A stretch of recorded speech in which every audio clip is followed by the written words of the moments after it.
In this video, I am going to show you how to change your direct deposits on ADP. Keep in mind that this will be possible only if your employer allows employees to manage direct deposits through ADP itself service. If you don't see the direct deposits option, you will need to contact your HR or payroll department.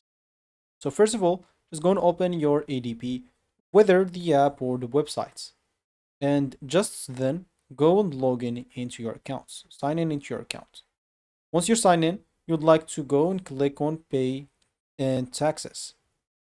So once you click on it, you'll have to click on Direct Deposit tab.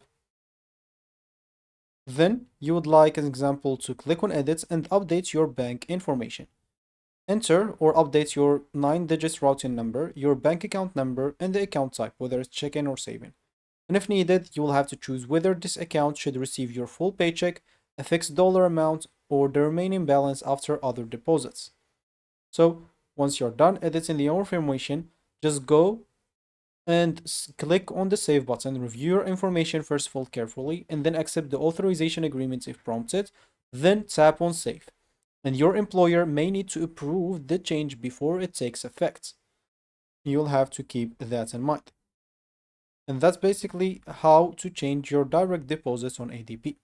Have you found this helpful? Thank you for watching and goodbye.